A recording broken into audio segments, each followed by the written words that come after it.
আম্মা আব্বা আমার না হেরা মারে, বলতো কি মায়ের খেয়ে থাকতে পারলে থাকো, না পারতে পারলে যেদিকে মন সেদিকে যাও গা, মানে এটা বলতো আমার বাবা মা। তো এটা বলার পরে তো আপনার বড় বোন কি বাড়িতে থাকতো? জি, আমার বড় বোন বাড়িতেই থাকতো, শুধু আপনাকে কাজে শুধু দিয়েছিল? আমাকে কাজে দিয়েছে, ওদেরকে লেখাপড়া করাইছে। আমার বাবা গৃহস্থী কাজ করতো। তারপরে ওইখান থেকে আরেকজনে আবার বললো কি ওইখানে প্রায় বছর 1.5 বছর করলাম।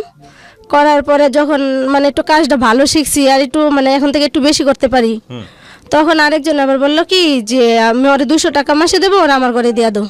তখন আমার বাবা মা দেখছে এখানে দেয় 50 টাকা, ওইখানে দেয় 200 টাকা, তাহলে 50 লাভ বেশি, আবার ওই ঘরে দিয়ে দিল। ওই ঘরে দেওয়ার পরে তো ওই ঘরে যে কাজ টাজ করি, ঘর মুছতে দেয়, কাপড় ধুতে দেয়, তখন আমি তার কাপড় খাসতে পারি না। তখন হয়তো আমার 7 বছর 7.5 বছর এরকম হবে। তো কাপড় খাসতে পারি না, ঘর যেমন মুছি বা তারপরে ওনারা তো হাঁড়ি পাতিল ভাত তরকারি রান্না করলে এগুলো আমাকে ঘরে নিতে দেয়। তো ঘরে নিতে দেয়, একদিন দুধ দিছে নিয়ে যেতে, তো আমি পাচার খেয়ে পড়ে গেছি। পড়ে যাওয়ার পরে দুধ পুরা মানে আমার শরীরে পড়ছে, আর একটু পাতিলে ছিল। তো পাতিলে থাকার কারণে ওই মহিলা আমার বললো কি যা বাচ্চা তো কাজ করে পারিস না, তে তোর বাবা মারা তো টাকার লোভ কিসের জন্য, যে টাকার জন্য তোর বাপ মা তারা কাজে দিছে, আমার ঘরে কাজ করলে তারপর টাকা দিন। এই বললা উনি আবার কি করলো, দুধ পাতিলে যেটা ছিল ওইটা আবার আমার হাতে, এই যে হাতে মানে এই দিকটা আবার ডাইলা দিছে, ওইটা আবার হাতে পড়ছিল গরম দুধ। তো এটা পুরো একদম সাথে সাথে ঠসা উঠে গেছে। তারপরে আমার বাবার কাছে মার কাছে দৌড়ে গেছি কান্না করতে করতে, যে মা দেখো হ্যাঁ আমার মারছে আর দুধ ডাইলা দিছে আমার হাতের মধ্যে, হাত অনেক যন্ত্রণা করতেছে। তখন আমার বাবা আবার কি করলো, পিড়ার মধ্যে বসা ছিল, ওই পিড়াদ আমার বাড়ি দিছে। কোনো কিছু হলে মানুষে মারবো, কাম না পারলে মানুষে মারবো না, কাম করা লাগবো, তোর কাম করে খাইতে পারলে খা, নাইলে কইছি না আমার বাড়ির আশেপাশে আবি না, যেদিকে মন চায় ওইদিকে চলে যাবে। এগুলো করতো এরকম ছোট একটা বাচ্চার সঙ্গে? জি। তারপরে এরকম করবো, তখন কি করবো, সারাদিন বাইরে বসে রয়েছি। আমার বাবা মা আমার ডাইকে কয়টা ভাতও দেয় নাই, যে ভাত খাইতে আসবো ওইটাও বলে নেই। তারপরে সন্ধ্যা হয়ে গেছে, ঘরে জায়গা দিবে না। যদি আবার আমাকে পড়া প্রতিবেশী কেউ যদি আমার কাকি হের আমাকে ঘরে মানে থাকার জন্য রাত্রিবেলা জায়গা দিত, তাহলে আমার মা মানে খুব বিশ্রী বাসা গালাগালি করতো। আর আমার আব্বা যে আবার ওই ঘর ভাঙচুর করতে যাইতো, যে আমার কিসের জন্য জায়গা দিছে, আমার কাজের জন্য দিছে, আমার কাজ করতে হবে। তারপরে আবার ওই বাড়িতেই গেলাম কাজ করার জন্য, যাই আবার কাজ করি। তো ওইখান থেকে আবার মনে হয় 2-3 বছর করলাম। 2-3 বছর করার পর তারপরে কী করলো, আরেকজনে বললো যে 500 টাকা মাসে দিবে। তখন 500 টাকা দিবে, তখন আর ওই ঘর আমার রাখবে না, তখন ওনার ঘরে 500 টাকা দিল। 500 টাকা, উনি আবার চেয়ারম্যান ছিল, 500 টাকা মাসে দিবে। এখন বইলা নিছে, নেওয়ার পরে উনি আর আমাকে টাকা দেয় না, যে সরকারি যত চাউল আটা এগুলা দেয়, মানে টাকার পরিবর্তে ওইগুলা দেয়। তো ওইগুলা দিতেই তখন দেখে যে আমার বাবা মা যে হেরা তো ক্যাশ টাকাটা পাইতেছে না, হ্যাঁ তো দরকার ক্যাশ টাকার, হ্যাঁ তো চাউল ডাউলের দরকার নাই। তারপরে এখানে 5-6 মাস রাখার পরে ঢাকা একজনের বাসায় দিয়া দিল 1000 টাকা মাসে। আচ্ছা। আবার ঢাকা দিল 1000 টাকা মাসে। তো উনি আবার পুলিশে চাকরি করতো, আমাদের সম্পর্কে কাকা হয়, গ্রামবাসী, পুলিশে চাকরি করতো। তো ওনার এখানে নিয়ে আসলো। তো ওনার এখানে আনার পরে সব কাজই করতে পারি, এখন একটু বড় হয়েছি, 10 বছর এরকম হয়েছে, সব কাজ করতে পারি। তো কাজ করতে পারি, কিন্তু উনি লোকটাও খুব ভালো ছিল, মানে আমার কাকা যে উনি বা ওনার ছেলেরা খুব ভালো ছিল, কিন্তু ওনার বউটা একটু জল্লা টাইপের ছিল। মানে উনি কখনো গরম ভাত খাইতে দিত না, সবসময় পান্তা ভাত দিত, আর সকালবেলা বাসি রুটি দিত। তো এগুলা দিত।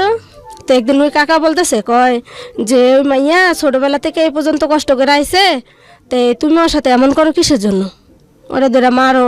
ফজর তো উনি নামাজ পড়তে উঠলে, তখন আমি তো সারাদিন কাজ করে, তো ফজর তার উঠতে পারতাম না কাজের জন্য। তা না উঠলে উনি কি করতো, লাথি মারতো, নাহলে ঝাড়ুদা পিড়া দিত, ঝাড়ুদা পিড়াইতো না, তো লাথি দিত ওইটা কাজ করার জন্য। তো কাজ করতাম, আবার ওইটা কাজ করতাম। কাজ করার পরে তো ওই কাকাটা প্রায় সময় দেখা যেত ওনার সাথে বাজারে গেলে, উনি আবার রুটি এটা ওটা মানে দোকান থেকে কিনা খাওয়াইতো, দেখতো যে ঘরে ঠিক মতো খাইয়া পারি না, ওনার স্ত্রী দিত না, তো উনি দিত, দোকানে নিয়ে খাওয়াইতো। তো খাওয়ানোর পরে ওইখানে মেলা কদিন কাজ করছি, প্রায় 3 বছরের মতো এরকম করলাম ওইখান থেকে। তো ওইখান থেকে কাজ করার পরে আমার বড় খালামণি, আমার আপন খালামণি, উনি এখন মারা গেছে। তো ওনার ছেলেরা আবার অনেক উপরে ইটালিতে থাকে, ওই দেশের নাগরিক, আমার 2টা খালাতো ভাই। আচ্ছা আর একটা ঢাকা উত্তরাতে জায়গা কিনছে, ফ্ল্যাট করতে 5 তলা, মানে ওনারা আর্থিক অবস্থা অনেক ভালো। আচ্ছা তো আমার ওই খালাম্মা বললো কি যে ওনার আবার একটা ছেলে, মানে 3 নাম্বার ছেলেটা আবার ডাক্তারি করে কুমিল্লাতে, কুমিল্লা কুচাইতলি এখানে ডাক্তারি করে, ওনার ওয়াইফও ডাক্তার। হুম তো ওইখানে আমার খালামণি বললো যে তো ওরে তো সব বাড়িতে কাজের জন্য দেশ, তাহলে এক কাজ কর, ওরে বাসায় দেয়া দে। মানে আমার খালাতো ভাইয়ের কথা বলতেছে ওকে তারপর যে ওর বাসায় দিয়ে দে। হ্যাঁ ওর বাসায় দেয়া দে, ওর একটা ছেলে হয়েছে 1 মাস, ও ওইখানে থাকবে, ওই বাচ্চাটারে রাখবে, ও ওইখানে ওরে একটু পড়ালেখা যদি করানো যায়, ও তো একটা মেয়ে মানুষ, হুম ওরে যেখানে তোর নাম ঠিকানাটা তো লিখতে হবে, ও তো কোরআনটা পড়তে হবে। রাইট তো আমার মা বলে যে আমার টাকা লাগবে, আমার পড়া না পড়া ওইটা আমার দরকার নেই। তা আমার আব্বাও বলতেছে যে আমার টাকা লাগবে, এখন আপনার ছেলে কয় হাজার টাকা দিবে মাসে। তো হ্যাঁ আমার খালামা বললো যে তাহলে তো আমি তো টাকার বিষয়টা আমি বলতে পারি না, তাহলে আমি ফোন দিয়ে জিজ্ঞাসা করি যে ও কয় টাকা দিতে পারবে। হুম ও যদি বলে যে এই কয় টাকা দেবো, তাহলে আমি আইসা সামনের সপ্তাহে ওরে নিয়ে যাবো। আচ্ছা তখন মনে হয় আমার খালাতো ভাইরা বলছে, তো আমার খালাতো ভাই বলছে যে আমি 3,000 টাকা করে দেবো ওরে। তো এটা বলার পরে আমার মা বলতেছে যে না, 3,000 টাকা না, এখন ও সব কাজই করে পারে, ওরা আরো বেশি দিতে হবে। আচ্ছা তো আমার খালাম্মা আবার বলতেছে যে টাকা তুই আমার বোন আর ও আমার বোনের মেয়া, তাহলে এখানে তো টাকার কোনো কালেকশন না, তুই শুধু দেখবি যে তোর মেয়েটা খাইয়া পইরা ভালো থাকে কি পারে কিনা, হুম যে ভালো থাকতে পারে কিনা ওইটা দেখ। তাই আমার মা বলে যে আমার টাকা লাগবে, আমার ওইগুলা দেখার টাইম নেই। তারপরে আমার খালাতো ভাই এখানে আমার নিয়ে গেল, হুম নিয়ে গেল 3,500 টাকা মাসে দিল। আচ্ছা আপনি কি ঢাকাতে আসলেন তখন? না, কুমিল্লাতে। কুমিল্লাতে। আচ্ছা জি, তখন কুমিল্লাতে গেলাম। কুমিল্লাতে যাওয়ার পরে ওইখানে যাওয়া 2 মাস পরে আবার আমার মা নিয়ে আসলো চালাকি কইরা, হুম চালাকি করে আবার ঢাকাতে নিয়ে আসলো আরেকজনের বাসায়। হুম আরেকজনের বাসায় নিয়ে আসলো, উনি আবার 5,000 টাকা দিবে। ওনার মা আবার প্যারালাইসিস রুগী ছিল, মানে ওনার পায়খানা মাখানা সব বিছানায় করে, ওইগুলা পরিষ্কার করতে হবে। হুম তো ওইগুলা পরিষ্কার করতে হবে, ওই এটা বললে ওইখানে নিয়ে আসলো। তো এখানে এসে আমি এখানে কুলাইয়া পারি না, কারণ আমি পায়খানা প্রস্রাব তো আর আমি একলা পারি না। হুম পরে ওনারা খুব মারামারি করে, মারার পরে তখন আমি কি করলাম, আমার মারে বললাম। আমার মা আবার প্রতি মাসে আসে টাকার জন্য, আচ্ছা টাকা নেওয়ার জন্য আসে। তাই টাকা নেওয়ার জন্য আসে, তো আমার মারে বললাম যে মা, আমি না এই কাজ করতে পারি না, হুম আমি এই কাজ করতে পারি না, এই জন্য না হ্যাঁ আমার খুব মারে, আর আমার ঠিক মতো খাওয়ান দেয় না, কিছু না। হুম তা আমি এখানে থাকবো না, আমি কবিরবার বাসায় যাবো, আমার ওইখানেই দাও। তা আমার মা বলে যে না, তা এখানেই থাকে না, টাকা বেশি দেয়। হুম তা এখন কী করবো, আমার তার আনে না, নেয় না দেশে। তার পরে আমি আর চিনি না যে আমি একা চলে যাবো। হুম পরে থাকি এখানে, এখানে থাকার পরে প্রায় 2 বছরের মতো এখানে থাকি। এখানে থাকার পরে আবার কুমিল্লাতে যাই। আচ্ছা আবার কুমিল্লাতে যাই, আমার খালাম্মার সাথে আবার বাড়িতে যাই বেড়াইতে, মানে Okay. ঈদের সময় বাড়িতে বেড়াইতে যাই। ওকে যাওয়ার পরে আমার খালামুনি আসে আবার আমাকে বাড়িতে, আমার নানার বাড়ি আর আমাকে বাড়ি পাশাপাশি বাড়ি। ওকে তো ওইখানে আসে, তো আসার পরে আমার খালামুনির সাথে আমি না বললা চুরি করে চলে যাই কুমিল্লাতে। ওকে কুমিল্লাতে চুরি করে চলে যাই। যাওয়ার পরে ওনার আবার আরেকটা বেবি হয়, আমার খালাতো ভাইয়ের বউয়ের আবার আরেকটা বেবি হয় ছোট। তো ওইটার আবার বয়স, তখন আমি যখন যাই তখন 15 দিন মাত্র বয়স, হুম একটা ছেলে বেবি হয়। তো 15 দিন বয়স, তখন আমি ওইখানে যাই। যাওয়ার পরে কবির ভাই বলতেছে যে এখন তো আমার 2টা বাচ্চা, হুম তাহলে যদি অন্য বাহিরের মানুষ রাখি, তাহলে দেখা গেল যে আমরা 2 জন যাবো গা অফিসে, যে কাজের মহিলারা রাখলাম চিনা না জানান, যদি আমার বাচ্চা নিয়ে যায় বা বিক্রি করে দেয়, তখন কি করব। তো একটা কাজের বুয়া রাখলো আর আমারে রাখলো। তো আমার মারে তখন 4,000 টাকা দেয়, আমার খালাতো ভাই 4,000 টাকা দেয়। ওকে 4,000 টাকা দেওয়ার পরে এখন আমি আবার ওইখানে, আমার খালাতো ভাই আমাকে খুব আদর যত্ন করে, খুব আদর যত্ন করে। তারপরে একটা মসজিদে আমাকে কোরআন শরীফ পড়ায়। হুম আমার খালামুনি আমার খালাতো ভাইরা বলে যে বাবা তখন আপনার বয়স কত হতে পারে আনুমানিক? যখন আমি আবার আমার খালাতো ভাইয়ের বাসায় যাই, হ্যাঁ তখন আমার বয়স 12-13। 12-13 ওকে জি। হুম তখন যাই, তখন আমার খালামুনি আমার খালাতো ভাইরা বলে যে ওরা একটু কোরআন পড়াও, ও বাংলা না পড়ো, কোরআনটা যেন শিখে, কারণ ও তো মেয়ে মানুষ, ও মরতে হবে, ছেলে হোক মেয়ে হোক মরতে হবে, কিন্তু ওর তো এই দুনিয়ার কোনো কিছু না থাকলে ওই দুনিয়া যেন ওর জবাব দিতে পারে। হুম ওর আমার খালামণি হার আবার খুবই মানে হাজি বংশ ছিল, নামাজ রোজা পর্দা খুবই করতো বড় খালামণিরা। হুম তো বললো যে ওরা একটু কোরআন অন্তত কোরআনটা শিখাও, আর ঘরের মধ্যে ওর নামটা সিগনেচারটা শিখাইও। হুম তো আমার খালাতো ভাই বলছে ঠিক আছে। তো আমার খালাতো ভাই আর ভাবি আবার আমারও খুবই যত্ন করতো, মানে আমারে খুব মানে এত পরিমাণে যত্ন করতো যে কোনো দিন আমি কারোর কাছ থেকে পাইনি। আচ্ছা মানে সব দিক দিয়ে খাওয়ানে পরনে সব দিক দা।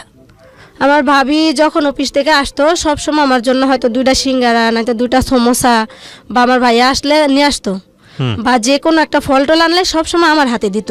বলতো তুমি আগে খাও, তুমি খাওয়ার পরে যা থাকবে তখন আমরা খাবো। ওকে কিন্তু আমার ভাইয়া ভাবি কখনো আমার কাজের মেয়ে পরিচয় দেয় নাই। সব সময় যখন আমি বাবুর আবার দুধ খাওয়াতে নিয়ে যেতাম আমার ভাবির কাছে সকাল 10টা বাজে, যদি 2টা পর্যন্ত ডিউটি হইতো তাহলে সকাল 10টা বাজে নিয়ে যেতাম, আর যদি 2টার থেকে ডিউটি আবার রাতের 8টা পর্যন্ত হইতো তাহলে 5টার দিকে নিয়ে যেতাম। ওকে তাই নিয়ে যাওয়ার পর ওইখানে সবাই জিজ্ঞাসা করতো যে নয়নে কে, তখন আমার ভাবি সবসময় বলতো যে এটা আমার ছোটো ননদ, আচ্ছা আমার ছোটো ননদ বলতো। তো ওখানে কাজ করলাম, ওইখানে কাজ করার পরে ওইখানে প্রায় 4-5 বছর করছি। ওখানে 4-5 বছর করার পরে তো আমার এই খালা টাকাটা চলে যেত আপনার পরিবারে, রাইট? জি ওকে এই টাকা প্রতি মাসে আমার মা এসে নিয়ে যেত। আচ্ছা মানে আমার মা মাস শেষ হইতে না হইতে আমার মা এসে হাজির হয়ে যেত টাকার জন্য। আচ্ছা টাকার জন্য আসতো তো টাকা দিয়ে দিত। তো একদিন আমার খালামণি খুবই অসুস্থ হয়ে যায়। মানে আপন খালা? জি আমার আপন খালা। তো আমার খালামণি খুবই অসুস্থ হয়ে যায়। তো আমার খালামণি তো দেশে থাকে আর আমরা ওইখানে কুমিল্লাতে ভাইয়ের সাথে থাকি। তো আমার খালামণি যখন অসুস্থ হয়ে যায় তখন খালামণির আবার কুমিল্লা ট্রিটমেন্ট করার জন্য নিয়ে যায় আমার খালাতো ভাই আর ভাবি। নিয়ে যাওয়ার পরে ওনার আবার ক্যান্সার ধরা পড়ে। ওহো তাই ক্যান্সার ধরা পড়ার পরে এখন মানে উনি ওই রকম একবারে বেশি অসুস্থ না, আবার একদম সুস্থও না, হুম মোটামুটি আছে। তখন মেডিকেলে ভর্তি করালো, তখন আমি আবার আমার খালামণিরা যা সেবা করি, মানে ওনার যতটুকু হেল্প করার দরকার ওইটুকু করি, মাথাটাতে আশ্রয় দেই বা গোসলটা করাই দেই। তো আমার খালামণি মানে আমার প্রতি খুবই সন্তুষ্ট ছিল। তো সন্তুষ্ট হয়ে আমার খালাতো বাইরে বলে যে বড় খালাতো বাইরে বলে যে এটা ইটালির নাগরিক, ওইটারে বলে যে বাবা ওর তো কোনো গতি নাই, কারণ ওর তো যে অবস্থা ওর কোনো দিকেই নাই, ওর বাপ মা যে ওরে বিয়ে দিবে বা কিছু ওটা দেখতেছি না। তো বাবা এক কাজ করিস, আমি তোর কাছে কোনো কিছু চাওয়ার নাই, যদি আমার আরেকটা মেয়ে থাকতো বা তোর আরেকটা বোন থাকতো, আমার খালাতো বোন আবার 2টা আর আমার খালাতো ভাই 4টা। তো আমার খালামণি বললো যে তোর যদি আরেকটা বোন থাকতো তাহলে ওইটারও তো তোরা দেখতি, তাহলে এখন মনে করবি যে ও তোর বোন, মানে বিয়েটা দিয়ে দে। হ্যাঁ ওর বিয়ের খরচা আছে এটা তোরা দিবি, তোরা ওরে দেখে শুন না ভালো জায়গায় একটা বিয়ে দিস, যেন স্বামী সংসার সুন্দর মতো কইরা খাইয়া পারে, যেন ভাতের কষ্টটা না করে। আচ্ছা এরা বললো আমার খালামণি আমার খালাতো বাইরে যে ও যেন ভাতে। আমরা যেখানটায় ছিলাম তারপর হুম তো এটা বলার পরে তো আমার খালাতো বাইরা বললো যে মা তুমি টেনশন করে না, ওর বিয়ের যা খরচা লাগে ওটা আমি দিব। আমার যেটা বাহিরে থাকে খালাতো ভাই ওরা বললো যে ওর বিয়ের খরচা যা লাগে ওটা আমি দেবো। তখন আমার মারে আবার আমার খালামণি আবার ফোন দিয়ে নিছে, নেওয়ার পরে আমার মারে কইলো কি যে তুই ওরে নিয়ে টেনশন করিস না, আর এক কাজ কর তুই এখন ওর টাকাটা নিস না, ওর টাকাটা এখানে থাকুক, জমক কয়টা টাকা, ওর যখন তোরা ভালো দেখে একটা বিয়ে শাদি দেখ, একটা ছেলে দেখ, যদি ভালো হয় সব দিক দা, ছেলেটা তোর শিক্ষিত না হোক, তোর যদি গৃহস্থী থাকে ভালো মতো খাইতে পারো 3 বেলা, ওই রকম একটা ছেলে দেখা ওরে বিয়ে দিস, টাকা পয়সা যা লাগে আমার ছেলেরাই দিবে। আচ্ছা এখন আমার মা তো লোভে পড়ে গেছে যে টাকা পয়সা দিয়া দিবে। এখন আমার মা কি করলো, আমার মা মনে হয় এসে আমার বাপের সাথে বুঝলো যে এখন ওর বিয়ে দিলে টাকা পয়সা দিবে। তখন কি করলো, আমাদের পাশের গ্রামে আমার বিয়ে ঠিক করে লাগলো, মানে আমারে নিয়ে গেল বাড়ি থেকে। আমার খালামণি বলার মানে 15 দিন পরে, আমার খালামণি বলার 1 সপ্তাহ পরে আমার খালামণি আবার মারা যায়। 1 সপ্তাহ পরে হঠাৎ করে মারা যায়। মারা যাওয়ার পরে তো আমার খালামণির 5 দিনের খাওয়ান করলো, অনুষ্ঠান করলো দেশে। খাওয়ান করার পরে আমার মা বলতেছে কি আমার খালাতো বাড়ি যে ওরে তো বিয়ে দেবো, একটা সম্বন্ধ দেখছি, এখন ওরে দেখতে আসবে, তো ওর আজকে নিয়ে যায়, যদি ওর পছন্দ হয় তাহলে এখন আমরা বিয়ে ঠিক করব, আর যদি না হয় তাহলে আবার তোমার বাসা আমি নিয়ে আসবো। ওকে তো আমার খালাতো ভাই বলছে ঠিক আছে তাহলে নিয়ে যান ওরে। নিয়ে আসলো, বাড়িতে আসলাম সন্ধ্যার সময়। মাগরিবের আজান দেয়, বাড়িতে আসলাম। মাগরিবের আজানের পর পর ওরা 4-5 জন লোক আসলো। আচ্ছা 4-5 জন লোক আসলো। আসার পরে আমার মা ওদের সাথে কি কথাবার্তা মনে হয়তো আগেই বলে ফেলছে, হুম যে ওই যে টাকার লোভে বলে ফেলছে। তো কথাবার্তা বলে 4-5 জন লোক আসলো। আসার পরে এই দেখাতে বিয়ে ঠিক হয়ে গেল। হুম বিয়ে ঠিক হয়ে গেল যে তাদের ছেলে কি করে? ছেলে কিছুই করে না, গেরস্তি। যে গৃহস্থিও করে না ছেলে, মানে মাটি কাটে। ছেলে ছিল বাদেম্মা, মানে একদিন কাজ করলে 4 দিন করতো না। আচ্ছা তো ওরা আবার চাহিদা ছিল কি 1 লাখ টাকা লাগবে ওদের। আচ্ছা মানে যৌতুক। জি, যৌতুক 1 লাখ টাকা, আর হইলো 8 আনা স্বর্ণ লাগবে। আচ্ছা তখন আমার মা আমার খালাতো বেহেরারে বলল যে এরকম এরকম, আবার ওরা 1 লাখ টাকা লাগবে আর আধা বুড়ি স্বর্ণ চাই ওরা। হ্যাঁ তো আমার মা আমার খালাতো বেহেরা জিজ্ঞাসা করলো যে 1 লাখ টাকা চাই, তাহলে ছেলে কি করে? হ্যাঁ আমার মা বললো কি যে ছেলের অনেক গৃহস্থী আছে, অনেক ক্ষেত্রে তার জমি জমা আছে। এটা আপনার মা বলছে? হ্যাঁ, হুম। যে অনেক জমি জমা আছে, ও কষ্ট করবে না। অত এতদিন বেড়ে কষ্ট করে আসছে, এখন এই করে গেলে আর কষ্ট করবে না। এ বলছে। তো আমার খালাতো বেড়া তো ভাবছে যে সত্যই, কিন্তু কেউ ওরা দাওয়াত দেয় নাই, হুম কারোর আসতে বলে নাই।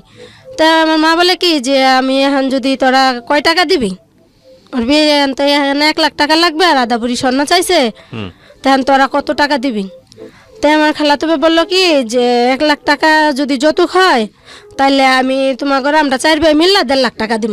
আচ্ছা 1.5 লাখ টাকা আমি দিয়ে দেবো। আর আমার যে খালাতো ভাইয়ের বাসায় কাজ করছি, ওনার শাশুড়ির আবার একটা মেয়ে ছিল, মানে আমার ওই ভাবি একজনই ছিল, আর একটা ছেলে ছিল। তার ছেলেটাও ডাক্তার, মেয়েও ডাক্তার, মানে ভাবিও ডাক্তার, তার ভাইও ডাক্তার। তো আমার ওই ভাবির মা বাবা আবার সরকারি চাকরি করতো। তো ওনার আবার বললো কি যে কানের দুলটা আমরা দিয়ে দিব।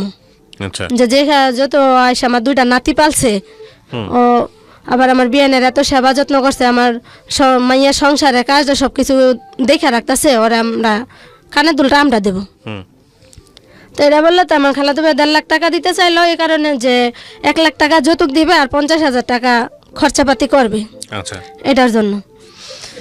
তো আমার খালাতো ভাই আবার ওনার শাশুড়ি কানের দুল আর আমার খালাতো ভাই আবার টাকা নিয়ে আসলো। হুম আমার খালাতো ভাই টাকা নিয়ে আসলো আমার বিয়ের দিন। হুম বিয়ের দিন নিয়ে আসলো, কারণ আমার মা তো ওদেরকে বলে নাই যে তোমরা থাকবা ওর বিয়ের সময়, ওইরকম কোনো দাওয়াত দেয় নাই। ওকে তো দেয় নাই। তো ওনার আমার বিয়ের দিন টাকা নিয়ে আসছে। টাকা নিয়ে আসার পরে ওইখান থেকে 10-12 জন লোক আসলো। হুম আইসা আমাদের বাড়ির আমার মামা হেরা কয়জন থাকলো, হুম থাইকে আমার বিয়ে দিল। দেওয়ার পরে এখানে আমার কিছুই দেয় না, শুধু 3-4টা হাড়ি পাতিল আর একটু ল্যাপ তুষক, মানে হয়তো 15-20 হাজার টাকা হাইস্ট হলে এইটুকুই। ওকে তারপরে আমার খালাতো ভাইয়ের বউ আবার ওই যে কানের দুল দিয়া দিল, আটা না দিয়ে হ্যাঁ ওই কানের দুল নিয়ে আসলো। তো নিয়ে আসার পরে আবার আমাদের বাড়ির এই যে যাদের এখানে কাজ করছিলাম চেয়ারম্যান, হ্যাঁ উনি আবার ওই যে টাকা দিত না, ওই যে বললাম যে সরকারি চাউল ডাল এদিকে দিত। হ্যাঁ তো উনি আবার বললো কি যে আমি একটা চেন দিব ওরে, আচ্ছা যে ওরে আমি একটা চেন দিব। তো উনি আবার আমাকে একটা চেন দিল। আচ্ছা উনি আবার চেন দিল 8 আনা দিয়া না কটুক দিয়ে, ওইটা আমি সঠিক বলতে পারি না, 8 আনা না 5 আনা ছিল। হ্যাঁ তো উনি আবার একটা চেন দিল। দেওয়ার পরে তো আমার মা থেকে ওনারা যৌতুক চাইলো, যে যৌতুকের টাকাও দেখ নাকি দেওয়ার কথা ছিল, যে যেদিন মেয়ে নিবে ওই দিন ওনারা 50,000 টাকা দিবে, আর 15 দিন পর আর 50,000 টাকা দিবে। ওকে এটা নাকি আমার মার সাথে ফাইনাল কথা ছিল। হুম হুম তো ওনারা এগুলো আমাদের দিয়ে দিল বিয়ের দিন। এখন বিয়ের দিন তো চলে গেছে ওইখানে। এখন ওই বাড়িতে যাইয়া দেখি যে ঘরে এরকম অবস্থা, যে একটা মানুষে ভালো মানুষকে কখনো এরকম হতে পারে না। হুম পরে এ দেখা পরে মানে আমার খালাতো ভাই আবার ইচ্ছা করে গেল ওইখানে, সাথে ইচ্ছা করে গেল আচ্ছা যে আমি যাবো ওর সাথে, দেখি ওর শ্বশুর বাড়ি কোন জায়গায়, আচ্ছা কি রকম ঘর। ওকে তো গেল যায়া আমার খালাতো ভাই মানে ওইখানে ঘর দেখে মানে একদম বসে গেছে মাথায় হাত দিয়া। কিচ্ছু নাই? না কিচ্ছু নাই, মানে ছেলে হয়েছে খাটো এইটুকানি, তারপর কোনো কাজ করে না। তারপরে এই যে পাশের বাড়ির মানুষের জিজ্ঞাসা করে। বিয়ের আগে তো আপনি দেখছিলেন, আপনি বিয়ে করলেন কেন তাহলে? এত আমি তো ছেলেরে দেখি নাই। ছেলে না দেখে আপনি কবুল বলছেন? জি, ওকে আমি ছেলেরে দেখি নাই। ছেলে মানে আমার যখন বিয়ে হয় আমার কাকার ঘরে আমি ছিলাম। হুম আর যখন আচ্ছা ঠিক আছে, তো আমরা এই ধরনের সমালোচনা না করি, ঠিক আছে? আপনার পছন্দ হয়নি ছেলেকে দেখে? জি। তারপর তারপর ছিল, তো আমার খালাতো ভাই মানে ওইখানে দেখে মাথায় হাত দিল, যে এটা কি দেখা দিল, না আছে ছেলে, না আছে জায়গা জমি, না আছে কিছু, ছোট একটা ঘর, এতে 2টা ভাই, ওরা আবার 2 ভাই ছিল। তো ওইখানে নাকি ওদের জায়গা ছিল 2 শতক। 2 ভাইয়ের 2 শতক জায়গা। তো এক ভাই এক জায়গায় ঘর বানছে আর ওর ছোট একটা ঘর, মানে এটা ওর বাপের নাকি ওই সময়ের ঘর, ওর বাপে থাকতে ওই সময়ের ঘর, মানে ভাঙ্গা চূড়া ঘর। তো তার ইনকামও করে না আর ইয়েও করে না। আর ওর মা কি করে, আবার এই যে মুদ্দার মরে না, ওই যে দেশ গ্রামে মুদ্দার মারা গেলে চাউল টাউল দেয়, ওইগুলো আনে, আবার মানুষের থেকে চাইয়া চাইয়া আনে।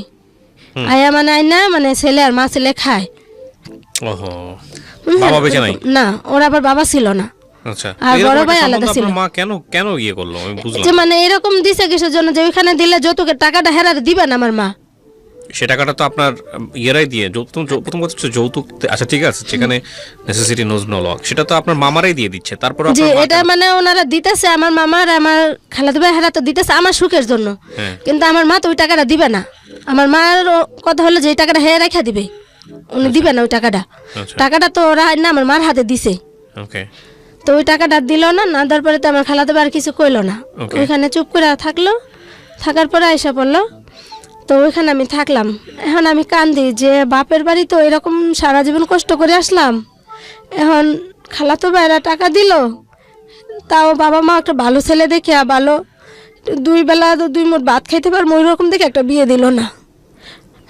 তো ওই রকমভাবে কান্দি। তো আমার খালাতো ভাই আমার বলে, তুই কান্দিস না, টেনশন করিস না, আল্লাহ ভরসা একটা যদি ওই টাকা দিলে 1 লাখ টাকা দিলে দরকার হলে একটা দোকানপাট দিয়া ওরকম ব্যবসা করে খাইব, আর যদি আর কিছু বড় লাগে দরকার হলে আমি বইরা দিম টাকা।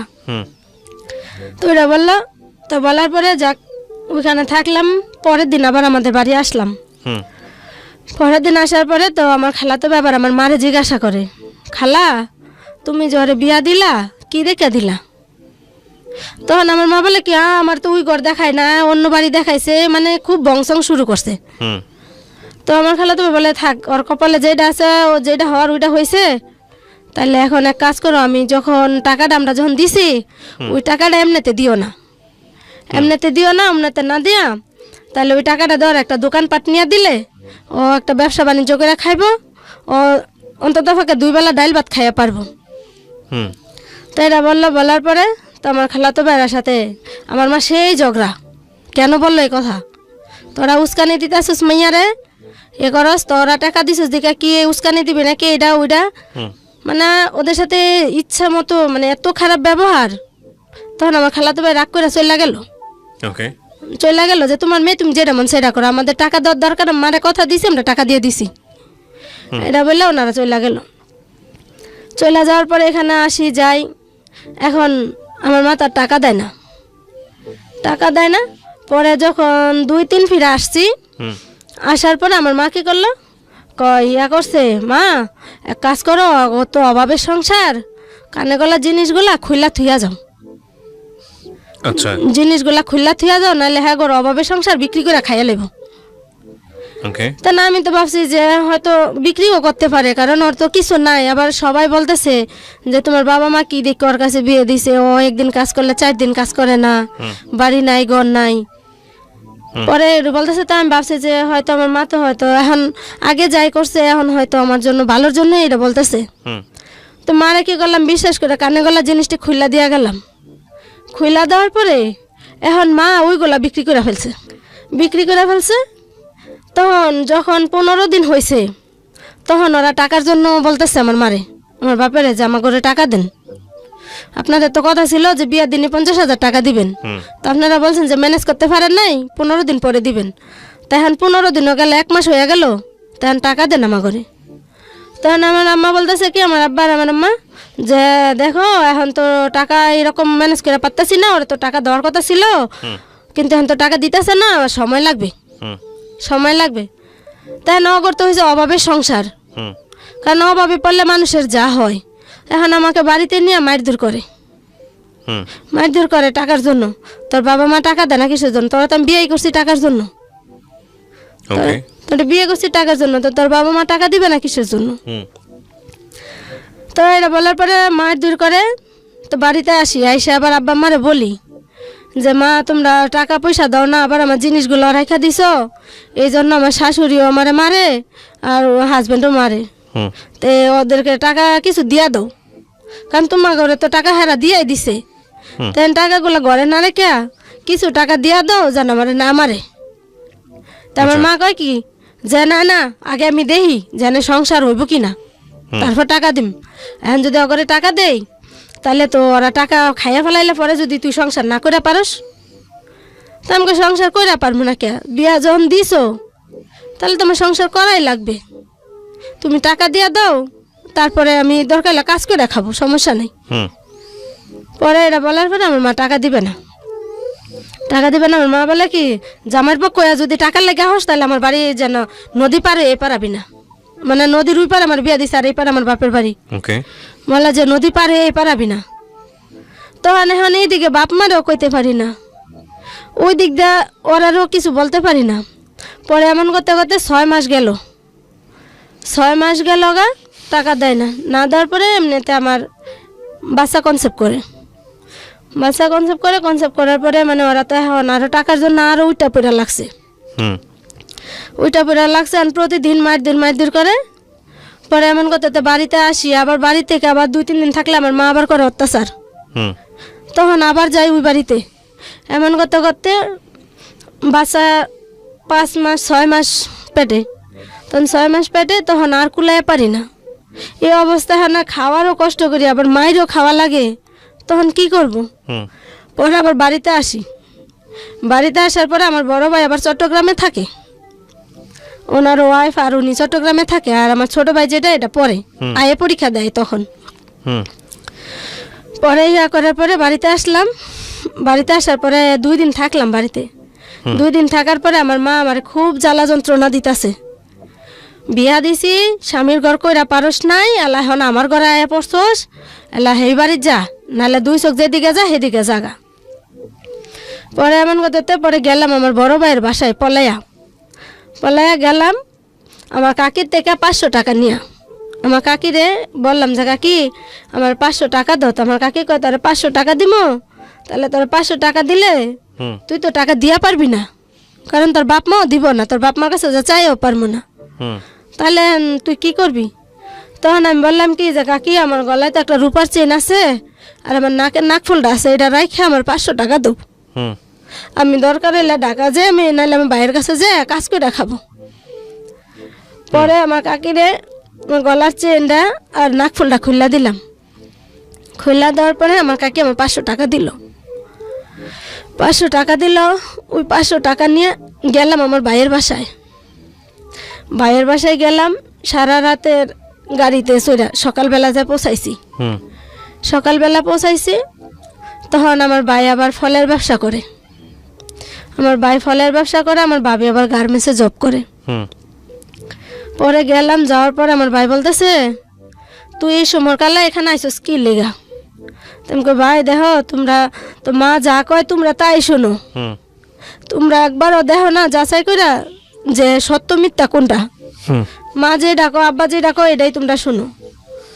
পরে এ কইরা পরে আমি কই দেখো না আমার এখানে তোমার এখানে আমার চাকরি দিয়া দাও, নাহলে আমার বাসার কাজ দাও, কাজ করে আমি খাবো, আমি বাড়ি যাবো না। ওইখানে গেলে ওরা মারে, বাড়িতে গেলে আব্বা আম্মা মারে, তা আমি কি করবো? তারপর মানুষের ঘরে রাত্রেবেলা থাকতে দেয় না। মানুষের ঘরে যদি রাত্রেবেলা থাকি মা বিশ্রী বাসা গালাগালি করে, তখন হেরা বাধ্য হয়ে আমার ঘরতেন বাইর করে দেয়। পরে এটা বলার পরে তখন আমার ভাইয়া আমার বোঝা কি তুই যা, তুই বাড়ি শ্বশুর বাড়ি জাগা। তখন আমার ভাই আবার আমার 500 টাকা দিয়ে দিল। তাহলে আমি বললাম যে ভাইয়া আমার কাছে তো গাড়ি ভাড়া নাই, তাহলে আমি এখন কীভাবে যাবো? আমি তো কাকির কাছ থেকে আমার নাকফুলটা আর গলার একটা রূপার চেন ছিল, এটা দিয়া তো আমি 500 টাকা নিয়ে আসছি। তখন বলার পরে আমার ভাইয়া কয় যে আমারও আয়া তোরা বিপদে ফালানের লেগে খালি ইয়া করস। পরে একো এসে আমার এই জ্বালা আর ভাল লাগে না এ বইলা। পরে আমার ভাইয়া জানি ভাবিরে কি বললো, বললা পরে আমার ভাই 500 টাকা দিল। কিন্তু ভাইয়াও তখন বললো না যে তুই এই অবস্থার মানুষ আইসস, আচ্ছা বাড়ি যাইস 2 দিন থাক, এই কথাটা ভাইও বললো না। না বলার পরে ভাইয়ে 500 টাকা দিয়া দিনের বেলা গেলাম, আবার রাত্রের গাড়িতে উঠাই দিল। রাত্রের গাড়িতে উঠাই দিল, আইসা আবার আমার শ্বশুর বাড়ি গেলাম। শ্বশুর বাড়ি গেলাম, যাইয়া ওইখানে গেছি। পরে তো বিশ্রী গালাগালি, পরে টাকা না নিয়ে আসতে পারবি না, এ পারবি না, ও পারবি না, পরে আবার মারা। তো মারার পরে আবার আসলাম বাড়ি। কী করবো, আমার তো কোনো কোল নাই, হয়তো বাড়ির থেকে আবার মার খেলে ওইখানে যাই, ওইখান থেকে মার খেলে বাড়িতে আসি। পরে আবার বাড়িতে আসি, আসার পরে তখন আমার মা আবার আমাকে গালাগালি শুরু হয়।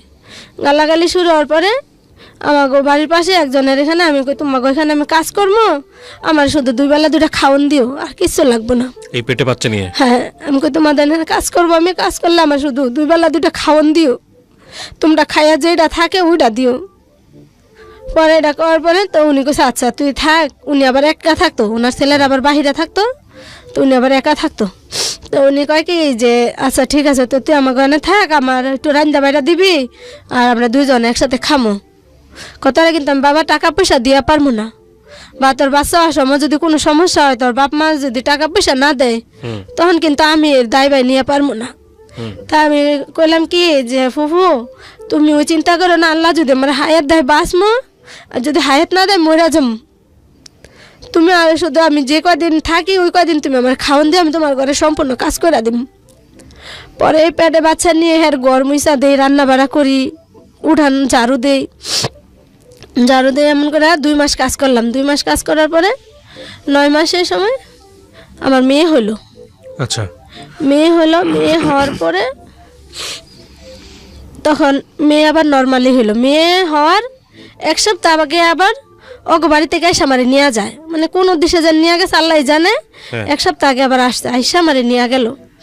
নিয়ে যাওয়ার পরে বলতেছে কয় তোকে বাড়ি থেকে টাকা দিতে টাকা দিলে তাহলে আমি তোর আর মারবো না, টাকা দিলে আর মারবো না, আমি যে কোনো একটা কাজ কাম করে খামো। তা আমি বললাম যে দেখেন আপনি যে আমার মারেন টাকার জন্য, আমি তো বাড়িতে যে বলি টাকার জন্য, আর আমার বাপ মা যদি না দেয় তাহলে আমি কি করব?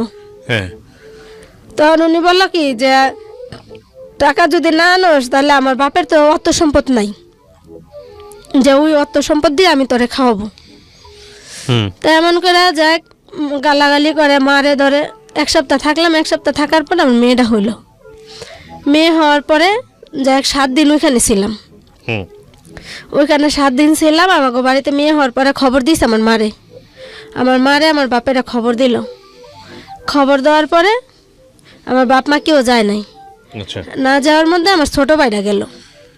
আমার ছোট ভাইটা গেছে 1 কেজি মিষ্টি নিয়ে, 1 কেজি মিষ্টি নিয়ে গেছে, আর কিছু নাই। তো 1 কেজি মিষ্টি নিয়ে গেছে। 1 কেজি মিষ্টি নিয়ে যাওয়ার পরে আমার শাশুড়ি আবার কি করলো, ওই মিষ্টি আবার ডিল মেরে বাইরে ফেলাই দিল। যে আমরা 1 কেজি মিষ্টি লেগে কি আমরা কুত্তা বেলাইনি যে 1 কেজি মিষ্টি নিয়ে আইসোস, আমাকে টাকা দে। আমাকে টাকা দেয় না তোর বাপ মা, না দিলে তোর বোন বাগনি হান সুদ্ধা নিয়ে যাবি। তখন আমার ভাই কি করলো, ওই 7 দিনের বাচ্চা আমারে নিয়ে আইলো। 7 দিনের বাচ্চা নিয়ে আসলো। নিয়ে আসার পরে তো আমার বাপে আবার কইতাছে কি থাকুক এখন ও এখানে, এখন থাকুক কাজ কাম করে খাইব, মাইয়ালে থাকুক, যৌতুক দিয়া পারবো না। এখন আমার মার নাকি আবার আরেকজনে পাইতো দেনা, মানে একটা স্বর্ণকার ছিল আমাগো বাজারে, ওনারে নাকি বলছিল যে ওই যে আমার খালাতো বেড়া ইটালি থাকে, ওনারে বিদেশ পাঠাবে। এ বললা নাকি ওনা থেকে ভাঙ্গা 1.5 লাখ টাকা আনছে। 1.5 লাখ টাকা আনছে। ওই যে আমার খালাতো বেড়া আমার যৌতুকটা টাকা দিছে, ওই টাকা যখন উনি চাপ দিছে যে এখন ওনার টাকা দেয় না, 4-5 বছর হয়ে গেছে, তখন ওই টাকা ওনারে দিয়া দিছে। ওই টাকা ওনারে দিয়ে দিছে। এখন তার ওই টাকা ওনারে দিয়েছে, তার আমার যৌতুকের টাকা কোথেকে দিবে? তো উনি আর এটা বলে না, স্বীকার করে না। তো স্বীকার না করে তো আমার 7 দিনের বাচ্চা সহ আমার ভাই নিয়ে আসলো। নিয়ে আসার পরে আমার মারে বলতেছে তোমরা যেটা মন চায় সেটা করো, আমার ঘরে উড়াই দিছে, আমি আইনা দিছি বাড়িতে, এখন তোমরা যেটা মন চায় ওটা করো। এখন আমি জানি না।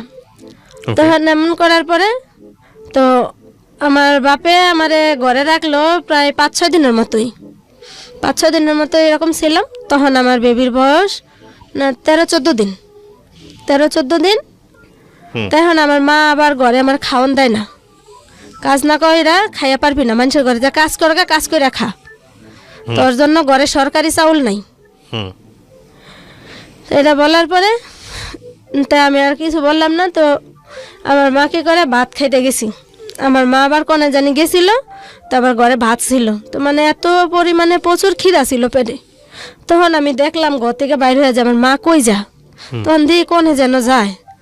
তখন দেখা তো একটা প্লেটে কয়টা ভাত নিছি তাড়াহুড়া করে, যে কয়টা ভাত খাবো।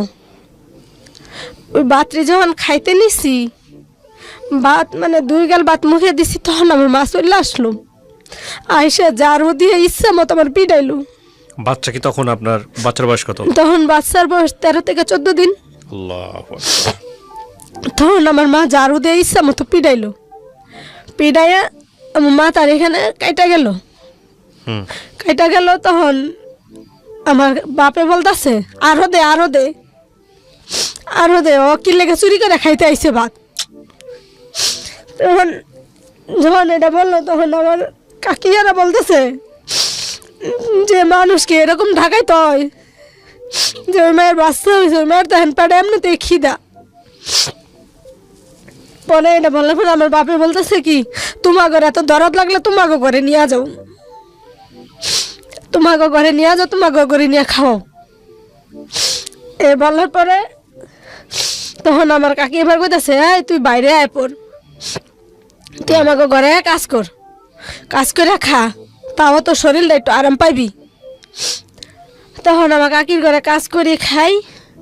তখন আমার বাপ মা কয় না যে যাক রাগের মাথা যেটা কইছি তুই এখন ঘরে আয়। তখন অনেক শীত, পুষ মাসে শীত। তখন আমার কাকির এখানে 2 মাস কাজ করলাম, খাইলাম। এখন খাওয়ার পরে আমার চাচা তো বোনে কইতেছে, তুই এক কাজ কর, তুই গার্মেন্টসে আয়া পড়, গার্মেন্টসে আয়। তখন আমার মারে মনে আমার কাকি কইছে যে ওরে গার্মেন্টসে পাঠাই দাও, তোমরা বাচ্চাটা তোমরা পালো, ও যদি যা গার্মেন্টসে চাকরি করে তাইলে ও নিজেও খাইয়ে বাইসে পারবো, তোমাকেও টাকা পয়সা দিয়া পারবো। তখন আমার মা রাজি হয়ে গেল এক চান্সে, যে গার্মেন্টসে গেলে টাকা বেশি আসবে, সে টাকা নিবে। তখন কি করলাম, এমন করে আমার 2 মাসের বাচ্চা, ওইটা আমার মা আমার আব্বা বললো কি যে তুমি গার্মেন্টসে যাও গা, যাইয়া চাকরি করো, বাচ্চা আমি পালমু, বাচ্চা আমি পালমু। তখন আমি কই যে ওইটুকু বাচ্চা তুমি কেমনে পালবা, ও তো আর ফিটার খাইয়া পারে না, ওর তো ফিটারও খাওয়াই নেই, কয় এমনিতেই খাইব। পরে তখন মানে আমারও রাগ লাগছে যে কোনো করলে নাই, হ্যাঁ আমার তো নিজেরও তো জীবন বাঁচানো লাগবে। তখন বাপ মার কাছে দিয়েই গেলাম যে আচ্ছা তাহলে তোমরা রাখো, তাহলে ওরে সুজি মুজি খাওয়াইয়া তে আমি যাই। পরে আমি আবার বাড়িতে আবার 4-5 দিন থেকে ওরা আবার সুজি রান্না খাওয়ায়, একটু মানে সুজি খাওয়া অভ্যাস করছি। অভ্যাস করে তখন আমি আবার গার্মেন্টসে গেলাম আমার চাচাতো বোনের সাথে। গার্মেন্টসে গেলাম, যে চাকরি করি এমন করতে করতে প্রায় 7-8 মাস হইলো। আচ্ছা।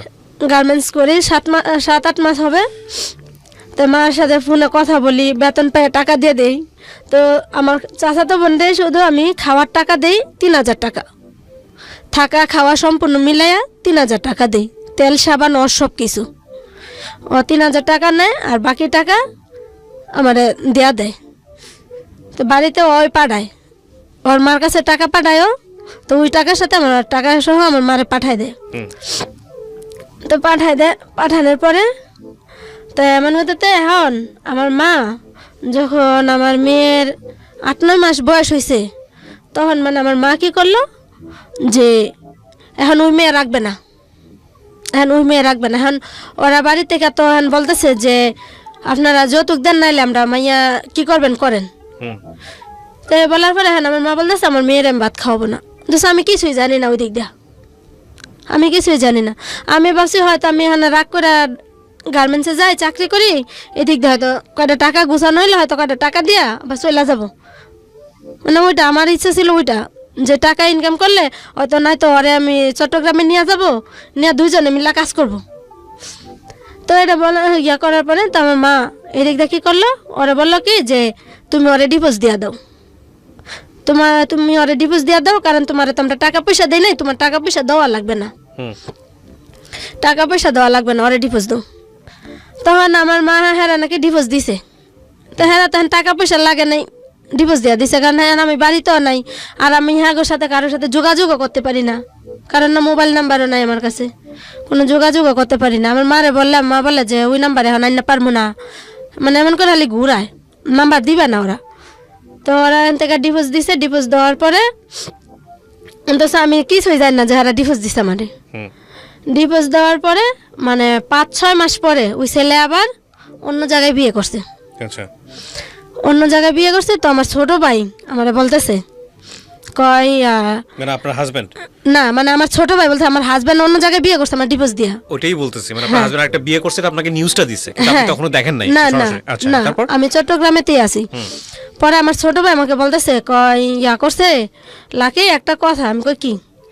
কয় তোরে তো ওইখান থেকে ডিভোর্স দিছে, তো এখন তুই আর ওইগুলা নিয়ে টেনশন করিস না, তুই চাকরি কর আর ভাত খা। তা আমি বললাম কি যে তাই আমার ডিভোর্স দিছে, তাহলে ডিভোর্সের ব্যাপারে সিগনেচারটা দিল কি? কারণ আমি যেটুক জানি যে ওরা যদি ডিভোর্স দেয় আমার তো সিগনেচারটা আমার দিতে হবে। আমি সিগনেচার না দিলে তো ওরা ডিভোর্স হবে না। তাহলে আমি বাড়িতে চলে আসি, আইসা দেখি কি হয়। আমি ওইখানে যাব, কারণ যেখানে আমার একটা মেয়ে হয়ে গেছে, আমার একটা মেয়ে হয়েছে, এখন আমি ওইখানে যাব, যাই ওরে বুঝাই শোনা প্রয়োজন ওরে আমি চট্টগ্রাম নিয়ে আসবো। ও আইসা আমি দুজনে চাকরি করবো, নাহলে ও রিক্সা চালাবো, আমি চাকরি করবো, দুজন কর্ম করে যেমনি খাম। তখন আমার ভাই কয় কি যে না এখন সম্ভব না, তোর ডিভোর্স হয়েছে 6-7 মাস হয়ে গেছে। আমাকে 6-7 মাস হয়ে গেছে, তাহলে তুই আমার এতদিন তো জানাস নাই, মাও কয় নাই আব্বাও কয় নাই, তো এর কারণ কি? তখন কয় কি তোরা জানা নাই হওয়ার। তখন আমার মারে আমি বললাম, আব্বারে বললাম যাবা ওরা না ডিভোর্স দিছে, তাহলে ডিভোর্সের পেপার পাইছে না 7-8 মাস হয়ে গেল, তাহলে এর মধ্যে আপনি আমারে কইলেন না, মাও কইল না, তাহলে ডিভোর্সের কাগজটা সিগনেচার কিরা দিছে? তা আমার বাপে কয় কি ওটা তো আমরাও জানি না, ডিভোর্সের কাগজ আসছে এই পরশু দিন, এতে দেখি যে তোমার আরও 7 মাস আগে ডিভোর্স হয়ে গেছে। তা আমি কই এটা তো কোনো দিন সম্ভব না, কারণ ডিভোর্স দিতে গেলে আপনার আরে লাগবে, আমারে লাগবে, বা ওরা যে কোনো একটা চেয়ারম্যানের মাধ্যমে দিছে, চেয়ারম্যানে তো আপনার করে জানাইছে, না জানাই তার ডিভোর্স তো সরাসরি আয়া পড়ে না। তখন আমার আব্বা কী করলো, ফোনটা কাইটা দিল, কাইটা দিয়ে এখন আমার ফোন আর ধরে না। তো ধর না পর আমার চাচা তো বোনে বুঝায় কয় দেখ এখানে তোর যদি ডিভোর্স যদি এখন হইতো, তাহলে তুই কাগজ নিয়ে গেল তুই কোনো কিছু করতে পারতি, কিন্তু তোর ডিভোর্স যখন 6-7 মাস হয়ে গেছে, ডিভোর্সের সিগনেচারও হয়ে গেছে, তাহলে এখানে তুই কিছু করে পারবি না, তুই কিছু করে পারবি না। তাই এক কাজ কর, তোর কপালে যা আছে তা তো হয়েছে, তুই চাকরি কর আর মাইয়াডারে পাল, মাইয়াডারে পাইলে মানুষ কর, তারপরে আল্লাহ কপালে যা রাখছে তা হবেই। পরে এটা বললো, বলার পরে তো চাকরি করি করার যখন মেয়েটার 18 মাস বয়স, তখন মেয়েটারে আবার চাপ সৃষ্টি করলো কি যে মেয়েটারে তোমার নিতে হবে, মেয়ে নিয়ে যাও, তোমার মেয়ে আমরা পালতে পারবো না, মেয়ে আমরা পালতে পারবো না। এই কথা যখন বলছে তখন এখন তো বিপদে পড়ছে যে মেয়ে না নিলে আমরা কেস মামলা করবো, মেয়ে ডিভোর্স দেওয়াইছি, মেয়েরা কিছু করি নাই, কিন্তু তোমরা যদি ওইটা না করো তাহলে আমি কেস মামলা করবো। তো এটা বলার পরে ওরা ভয়েতে কি করছে, মেয়ে নিয়ে যাবে, আর মেয়ে নিয়ে যাবে, এখন বলতেছে যে মেয়ে নিতে গেলে টাকা দিয়ে নিয়ে যাও। তো ওরা বলছে যে কয় হাজার টাকা লাগবে, তখন বললো যে 13,000 টাকা লাগবে। তাও আমি জানি না যে ওরা মেয়ে ওইখানে 13,000 টাকা দিয়ে স্ট্যাম্পের মধ্যে সিগনেচার দিয়ে মেয়ে দিয়ে দিছে ওইখানে, আপনার মা দিয়ে দিয়েছে, আমার মা বাবা দিয়ে দিছে, অথচ আমার জানাই নাই। 13,000 টাকা ওদের থেকে নেওয়া, মেয়ে দেওয়া শেষ, ওইখান থেকে নেওয়া শেষ। তখন আমি একদিন ফোন দিয়ে বলি যে মা একটু কাকুলিরে দাও দিন ফোনটা, ও মানে একটু মা ডাকতে পারে, একটু হাহু করে কথা বলতে পারে। তো আমি বলে মা একটু কাকুলিরে দাও দিন, কয় না ও নাই, ও নাই। তো এরকম বলার পরে তো এরকম করতে করতে করতে পরে শুনি কি যে ওরে দিয়া দিছে। আমার কাকি আবার একদিন বলে আমারে, আমার ভাইও বলে না, আমার বাবা মাও বলে না, আমার কাকি বলে যে তোমার মেয়েরে তো দিয়া দিছে 13,000 টাকা, দেন তোমার মেয়ের উপরে তোমার কোনো দায়িত্ব নাই, তোমার কোনো অধিকার নাই। আমি কই কি কও কাকি? হ আমরা সামনে ছিলাম, স্টামের মধ্যে সিগনেচার দিছে তোমার মা, তোমার বাপে স্টামে সিগনেচার দিছে। তখন এটা বলার পরে আমার মনে হলো কি স্যার, যে মনে হয় যে পৃথিবীতে বাইসা থাকা থেকে মরে যাও অনেক ভালো, যে আমার ডিভোর্সও হয়ে গেল, বাচ্চাও বিক্রি করে দিয়ে দিল, তো এখানে আমার বাইসা থাকাতে মরে যাওয়াই ভালো। তো জুলুমের চূড়ান্ত রূপ যেটাকে বলে, যদি আমি যদি এক পক্ষ শুনতেছি, মানে ওনার কথা যদি সত্য হয়ে থাকে তাহলে জুলুমের চূড়ান্ত রূপ। পরে এটা বলার পরে তখন আমি কান্নাকাটি করি, কান্নাকাটি করার পরে এমনিতে 2-3 মাস পরে কোরবানি চলে আসে, হ্যাঁ আমার বাবা আমি বলতেছি যে আব্বা আমি বাড়িতে আসি, কয় না তোমার বাড়িতে আসার দরকার নাই, বাড়িতে এলে গ্যাঞ্জাম হইব, কিসের গ্যাঞ্জাম, আমার ডিভোর্স হয়ে গেছে, বাচ্চা দিয়া দিছো, তাহলে আর এখানে আমার গ্যাঞ্জামের কি আছে? পরে কয় না তুমি আবার বাচ্চার কাছে গেলে পরে ওরা কেস মামলা করবে, এ করবে, মানে আমার বাবা আমার ভয় দেখাইতে আছে। পরে আমি আর আসলাম না। না আসার পরে আল্লাহর কি রহমত, কুরবানি ঈদের আগের দিন আমার বাবা মারা যায়। আল্লাহর রহমত কেন Stop করে। বলতেছেন? তাই এটা তো আমার উপর জুলুম করছে, এটা আল্লাহর রহমত বলবো না? যে আর বাইসে তাহলে তো আরো জুলুম করতো, বাইসে তাহলে তো সে আরো জুলুম করতো আমার উপরে। পরে আমার আব্বা কুরবানির আগের দিন মারা যায়। আমি আসলে কথার প্রেক্ষাপটে কি বলবো আমি বুঝতে পারছি না, বাট এটা আপনার মনের দুঃখের বহিঃপ্রকাশ। বাট কোনো মৃত্যুকে আল্লাহর রহমত বলা যাবে না, এটা আসলে আমার জানার মতো এটা বলা উচিতও না। যাই হোক, আপনি বলেন, আপনার মতো করে বলছেন যেহেতু, বলেন। হ্যাঁ, তারপরে মারা যায় ঈদের আগের দিন। পরে আসি বাড়িতে, বাড়িতে আসি, আসার পরে মানে আমার মনের ভিতরে এত একটা কষ্ট লাগছে যে এত জীবন ভরে কামাই করেও দিলাম, যে টাকার জন্য স্বামীর ভাত খাইতে পারি নাই, ছোটবেলাতে ইনকাম করতেছি, এখন সন্তানটাও কাইরা নিল। মানে এই যে একটা কষ্ট, মানে এখন কি বাপের জন্য কানবো না আমার নিজের জীবনের জন্য কানবো? ওরা কান্না করতেছি। পরে মানে আমার বাবা যে মারা গেছে, মানে আমার মন থেকে এখন পর্যন্ত মানে আমার যে বাপের জন্য একটা মাফ করা, দোয়া করা, এটা আমার এখনও স্যার আসে না। এখন পর্যন্ত আমার ভিতর থেকে এটা আসে না। পরে আমি কান্না করতেছি, কান্না করার পরে তখন আমার কাকাহারা বলতেছে যে মা যাই হয়েছে না হয়েছে এখন তোর বাপের রে তুই মাফ করি দে, কারণ তোরা ছোটোবেলা থেকে তো অনেক অত্যাচার করছে, আমরা নিজের চোখে দেখা। তারপরে আমার দুই ভাই বলতেছে কো আব্বারে মাফ করে দে। পরে সবাই বলতেছে, বলার পরে হ্যাঁ আমি বললাম কি যা আমি তো মাফ করেই দিছি, তো মাফ করেই দিছি, আমার কপালে যা আছে তা হয়েছে, মাফ করেই দিছি, কিন্তু আমার অন্তর থেকে যে মাপটা ওটা এখনও আসে না।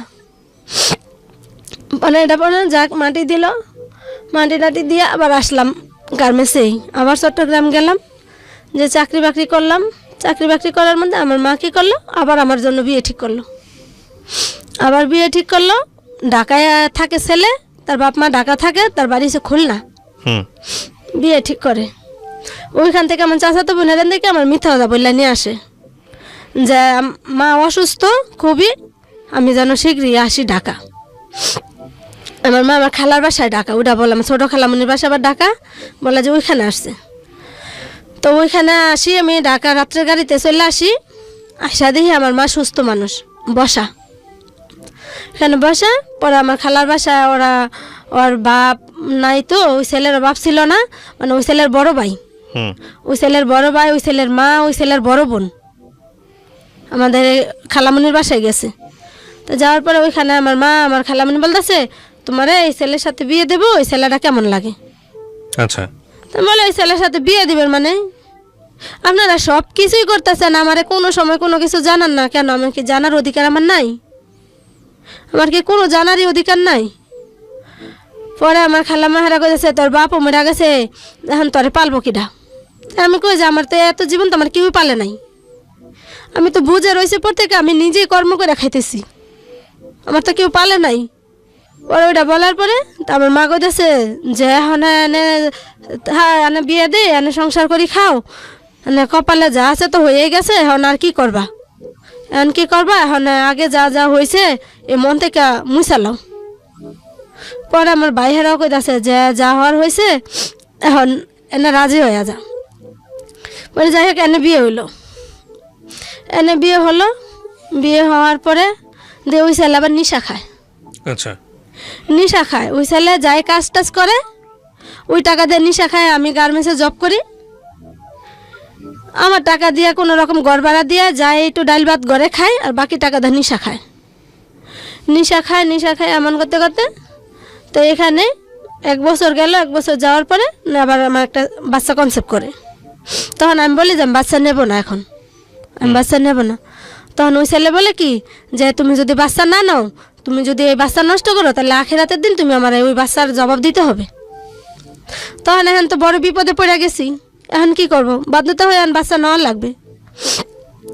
পরে ওই বাচ্চা নিলাম।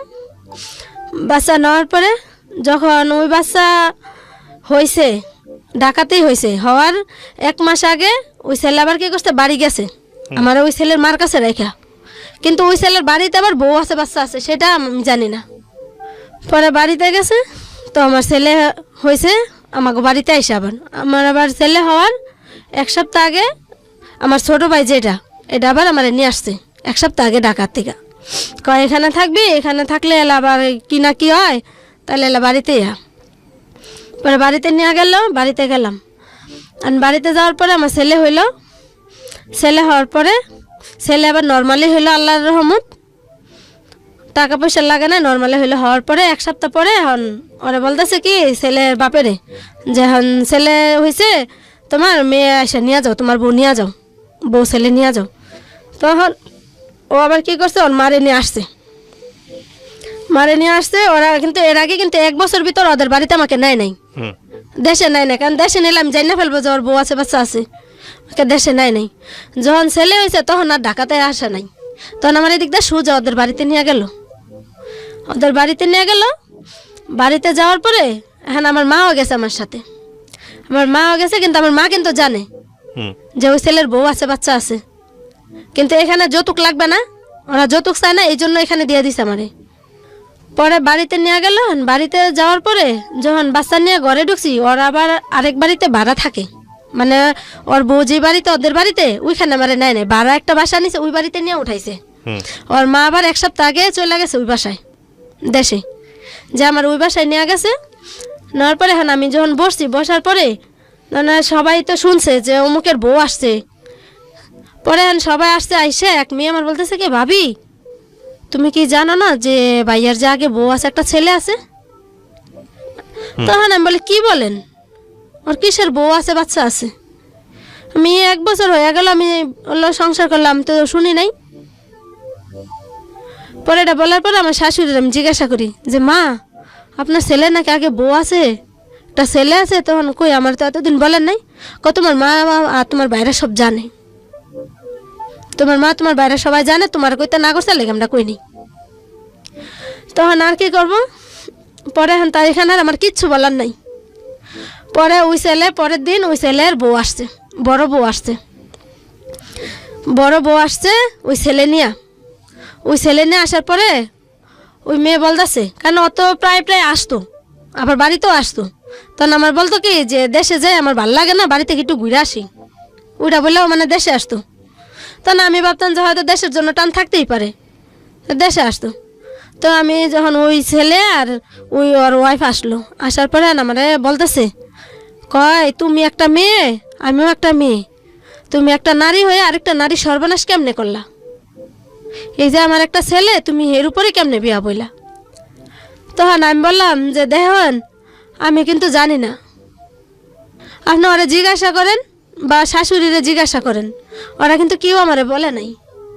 যদি আমি জানতাম তাহলে আমি বুঝি যে একটা সংসার ভাঙা কি কষ্ট, তাহলে আমি কখনো আমি একটা মেয়ে হইয়া আর যেখানে তোমার বাবা মা নাই আমি কোনোদিনও তোমার সংসার ভাঙতাম না। পরে এটা বলার পরে তখন ওই মেয়ের হয়তো কি শিখাই দিছে না কি আমি তো আর জানি না, ওই মেয়ে নিজের ইচ্ছে কি বলছে। তখন ওই মেয়ে আমার বলে কি যে আচ্ছা যাই হোক এখন হইয়া যখন গেছে এখন 2 জনে মিল্লা জিল্লা সংসার করবো, 2 জনে বোনের মতো সংসার করবো। তুমি দেখো আমার তো মা বাবা নাই, আমার বাবা মা মারা গেছে, আর আমার কোনো ভাইও নাই, আমার একটা বোন শুধু, ওই বোন আমার বড় আর ও হয়েছে ছোট। তখন আমি বললাম ঠিক আছে, তখন আমি আর কিছু বললাম না। পরে 2 দিন থেকে ঢাকা চলে আসি। ঢাকা আসার পরে আর আমি বলি যে তুমি যে বাড়িতে বিয়ে করছো বউ আছে, তো তুমি তো আমার বললা না, তুমি তো আমার বললা না, তাহলে তুমি না বললে সেটা এমন একটা কাজ করলা, তুমি আমার জীবনটা নষ্ট করলা, ওই মায়ের জীবনটাও নষ্ট করলা। তাহলে তুমি তো ইনকাম যেই কয় টাকা করো তুমি নিশা খাইয়ে শেষ করে ফেলাও, তাহলে ওই মেয়েটা দেশে ওই পোলা ঢালে কষ্ট, আমার এখন বাচ্চা লইয়া কষ্ট করা লাগবে, আমি এখন চাকরিও করে পারবো না, তাহলে আমি কি করবো? যখন রেডি করছে এখন ওই বউ প্রেশার দেয়, প্রেশার দেওয়ার পর ও কি করলো পলাই গেল গা, ও গেল পলাইয়া। কত সালের গল্প এটা আনুমানিক? এটা আজ থেকে কয় বছর আগের? আজ থেকে 4 বছর আগে। 4 বছর আগে। আমি গল্পের একেবারে শেষের দিকে চলে আসছি, আমি কটা কোশ্চেন করি আপনাকে। এই হাজবেন্ডের সঙ্গে কি আপনি এখন আছেন নাকি ওনার জি সঙ্গে না। ডিভোর্স হয়ে গেছে? ওনার সাথে ওই divorce বাচ্চাটা হয়ে কি আছে আপনার কাছে? গেছে। জি, আচ্ছা ওই বাচ্চা আছে, ওই বাচ্চা আমার মা বিক্রি করছে। ওই বাচ্চা বিক্রি করতে পরে ওই ছেলের বাবা এসে আবার ওই ছেলেরে নিয়ে গেছে। ও আপনার দ্বিতীয় সন্তানকে নিয়ে গেছে ওই ছেলের জি। বাবা। পরে আচ্ছা আবার আমার মা এখন আবার নিয়ে আসছে, এখন নিয়ে আসছে। আপনি বর্তমানে আপনার যিনি সাথে করে নিয়ে আসছেন উনি কি আপনার হাজবেন্ড? জি, কতদিন হলো বিয়ে করেছেন? ওনার সাথে আমার বিয়ে হয়েছে 3 বছর। 3 বছর। ওনার সঙ্গে সুখে সংসার করতেছেন? জি ওনার অনুমতি আছে? আপনি রেডিওতে এই গল্পটা বলেন? জি উনি জানতো পুরো গল্পটা? জি। আচ্ছা, তো এখন আপনি কি করেন? এখন আমি এতদিন গার্মেন্টসে জব করছি, এখন 1 মাস যাবে তো আমাকে গার্মেন্টসে জব করতে দেয় না। উনি কি করেন? ও টাইসের কাজ করে। টাইলসের কাজ করে। উনি সমস্ত গল্প জানে আপনার? জি বর্তমান সংসারে কোনো বাচ্চা কাচ্চা আছে? জি না, বাচ্চা কাচ্চা নাই। জি না। তো আপনার 2টা বাচ্চা, প্রথম বাচ্চাটা কোথায় আছে আপনি জানেন না? না, জানেন কি? প্রথম বাচ্চা এখন শ্বশুর বাড়িতে। শ্বশুর বাড়ি মানে হচ্ছে হলো ওর বাবার কাছে, বাড়িতে। যেখানে বিক্রি করে দিয়েছিল ওখান থেকে নিয়ে আসছে ওর বাবা। জি, আর দ্বিতীয় বাচ্চা যেটাকে বিক্রি করে দিয়েছে আপনার মা, সেটা এটা এখন বর্তমানে আমার কাছে আছে। আপনার মার কাছে আছে? জি। এটা কি আপনার সঙ্গে থাকে? আপনার সাথে যোগাযোগ আছে? আমার সাথে যোগাযোগ আছে বলতে মানে আমার সাথে যোগাযোগ করলে শুধু টাকা চায়, আচ্ছা, যে টাকা দাও। কিন্তু আপনার তো বাচ্চা, আপনাকে তো দেখে দেখে শুনে হ্যাঁ, রাখতে হবে। তাই আমি টাকা দেই, আমি প্রতি মাসে টাকা দিই, বা আমি আর হাজবেন্ড ওরে না জানে আমি টাকা দিই, কারণ ওটা তো আমার সন্তান, ও তো আর সন্তান না এটা। আমি তারপর ও থেকে লুকাই লুকাই এনে আপনি টাকা আজকে দিই। এই গল্পটা কেন বললেন? মানে গল্প রেডিওতে আপনি যেহেতু আসছেন এই পর্যন্ত, আমি ধন্যবাদ জানাই। আপনার এই গল্পের সাথে সমাজের একেবারে প্রান্তিক পর্যায়ের অনেক মেয়ের জীবনের গল্প অনেকখানি মিলে যাবে আমি জানি। আপনি কেন বললেন আজকে রেডিওতে এই গল্প? আমি এই গল্পটা এই জন্যই বললাম যে আমি একটা মেয়ে হওয়ার কারণে আমার বাবা মা আমাকে একটু অবহেলা করে এই পর্যন্ত আনলো, কারণ আমি একটা মেয়ে। কারণ আমার মতো এরকম যেন কোনো বাবা মা কোনো মেয়ে হলে এরকম অবহেলা না করে, কারণ একটা মেয়ে সেও একটা মানুষ। কারণ আমার জায়গা থেকে আমি বলি, কিন্তু আল্লাহর কাছে আমি হাজার হাজার শুকরিয়া আদায় করি, আমার জীবনে এত কিছুর পরেও কিন্তু আমি কোনোদিন খারাপ পথে যাই নাই। এই জন্য আমি প্রত্যেকটা মা বোনদের বলি যে না, আমার মতো এরকম কষ্ট কোনো মেয়েরা না দেয়, আর মেয়েরা যদি এরকম কষ্ট পায় আমার মতো যেন কর্ম করে খায়। এটা খুবই দুঃখজনক প্রিয় দর্শক এবং শ্রোতা। আপনারা হয়তো যারা একেবারেই গ্রাম অঞ্চলে বড় হয়েছেন, খুবই দরিদ্র পরিবার সম্পর্কে যারা জানেন কিংবা যারা শোনেন, তারা হয়তো এই গল্পটাকে অনেকখানি রিলেট করতে পারবেন। এটা যেহেতু এই অনুষ্ঠানের সবচেয়ে বড় সীমাবদ্ধতা হচ্ছে এটা একপাক্ষিক বলা।